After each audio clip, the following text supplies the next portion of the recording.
Hey, what's up guys, Sebastian here, and in today's video I'm going to talk to you about how to react to refunds and chargebacks for your e-commerce business. So, it's something very normal, happens to most e-commerce businesses in the world. If you're doing a decent amount of volume, you're going to get refunds and chargebacks. So the idea and the thing I want to teach you is pretty much how to react to them efficiently so that it doesn't affect the growth of your business.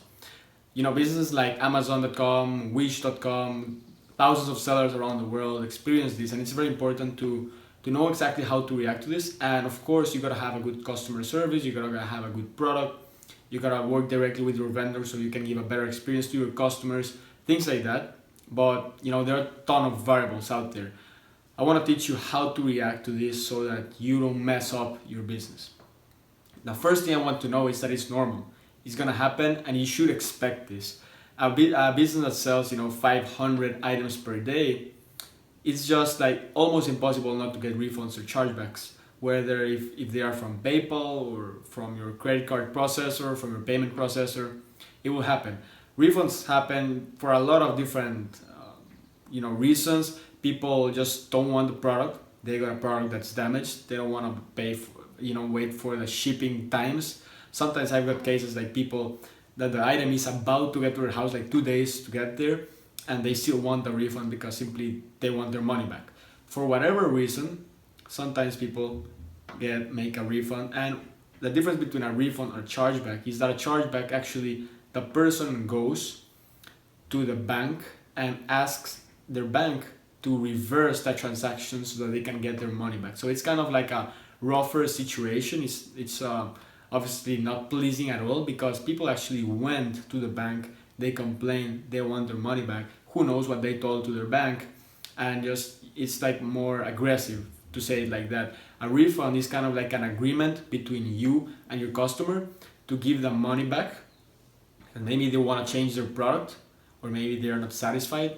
It's just like a regular agreement. So you can get this through PayPal. You can refund the person through PayPal, you can refund the person through your payment processor, or whatever type of payment method you are using. The chargeback, if the person can prove that you didn't deliver what was promised, then the money will be reversed. Usually you won't win the chargebacks unless you really were honest and you delivered the product, it was on time, and you can prove it by sending maybe tracking numbers, photos, etc. You can win that, but it's, like I said, more aggressive type of dispute. So what I want to tell you here is that don't freak out if you get refunds or chargebacks. The problem is that many people get caught up with those things, and then they don't focus on growing their businesses. They focus on not losing money. So for example, if you get a refund, and this refund is gonna cost you a lot of time, it's gonna cost you a lot of replies, it's gonna cost you a decrease in your health, in the health of your PayPal account, a decrease in your health of your payment processor. It's better just to give the refund, because that's the cost of doing business online and having a lot of customers. It's gonna happen. So don't get caught up if you get refunds. Sometimes it's better to just give a refund, because the items are so cheap. It's just a transaction that you are losing out of hundreds of transactions. So I would much rather give a refund and be like, okay, I got that done. I mean, I don't have to worry about that anymore. I can improve, I can go and grow my business. And what you should do is focus on growing your business and making more money, instead of focusing on trying not to lose money.